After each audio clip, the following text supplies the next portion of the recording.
పరిచయాన్ని బట్టి personal opinion మా గన్నవరం నియోజకవర్గ అభివృద్ధి తన లక్ష్యమని ఎమ్మెల్యే యార్లగడ్డ వెంకట్రావు అన్నారు.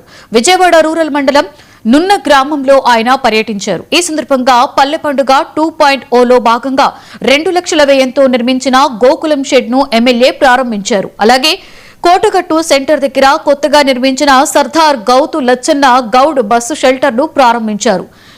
నున్న వెస్ట్ బైపాస్ నుంచి నున్న సెంటర్ వరకు ఏర్పడుతున్న ట్రాఫిక్ సమస్యల పరిష్కారానికి ప్రతిపాదనలు సిద్ధం చేస్తున్నామని చెప్పారు. రోడ్డు ఆక్రమణల తొలగింపులో చిరు వ్యాపారులు నష్టపోకుండా ప్రత్యామ్నాయ ఏర్పాట్లు చేస్తామని తెలిపారు. రోడ్డు విస్తరణతో పాటుగా గన్నవరం పోలీస్ స్టేషన్, ఎంఆర్ఓ కార్యాలయాల ఆధునీకరణకు కృషి చేస్తున్నట్లుగా తెలిపారు.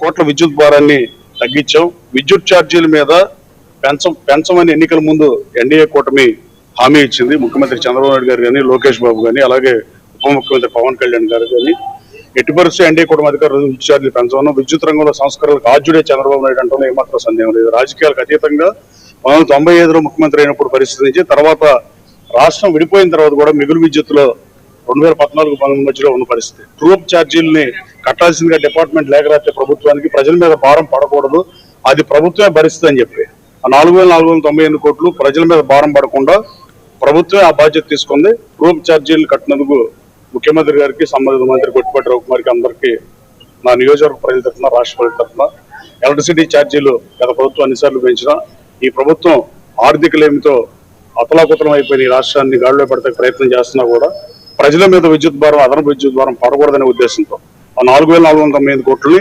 ప్రభుత్వం నుంచి కట్టినందుకు గౌరవ ముఖ్యమంత్రి మరోసారి ధన్యవాదాలు తెలియజేస్తూ నున్న గ్రామంలో